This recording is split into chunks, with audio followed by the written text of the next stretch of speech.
Marami pa rin talaga ang nalulungkot para sa ina ni Carlos na si Mommy Angelica. Kamakailan lamang ay sobrang nag-viral sa social media ang tila pagpaparinig ni Chloe San Jose sa product na Milo matapos itong kunin na ambassador si EJ Obiena.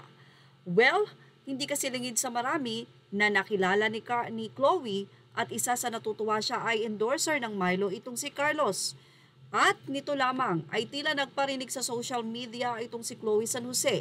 Ayon sa kanya, "You were my cup of tea but I drink champagne now."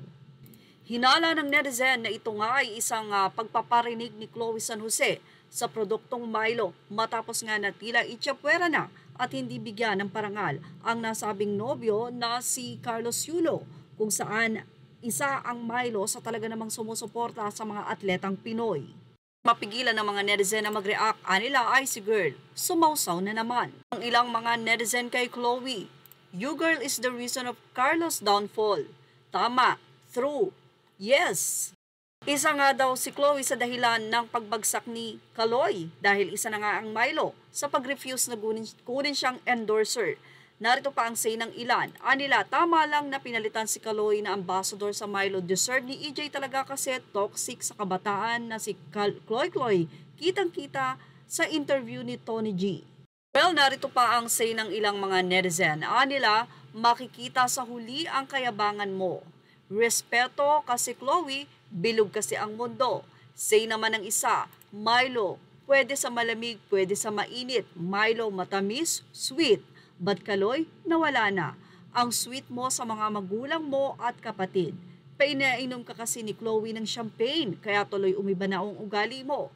Yaman at buhay, hiram yan, Kaloy. Lahat, ano man ang blessing mo, hiram lang iyong lahat. Si Lord ang nagbigay at si Lord din ang nakakaalam kailan babawiin ang lahat ng yan.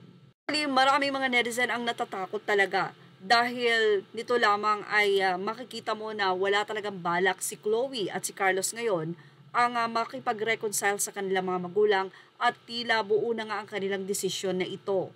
Sa katunayan, ang paulit-ulit na pagpapahayag ni Carlos Yulo na pagpapasalamat sa mga taong nandyan na nakatagpo siya ng tunay na nagmamahal sa kanya ay ibig sabihin lamang nito na nire-reject pa rin niya ang pagmamahal ng magulang kahit na nga sinabi niya at nilinaw niya na para sa kanya, personal niya nga sarili niya na napatawad na niya ang kanyang mga magulang pero ayon nga sa mga netizen ay hindi niya totoong napatawad ang mga ito. Well, yan ang ating Showbiz Now update. Images are all credit to the rightful owners. Thank you for watching Showbiz Now.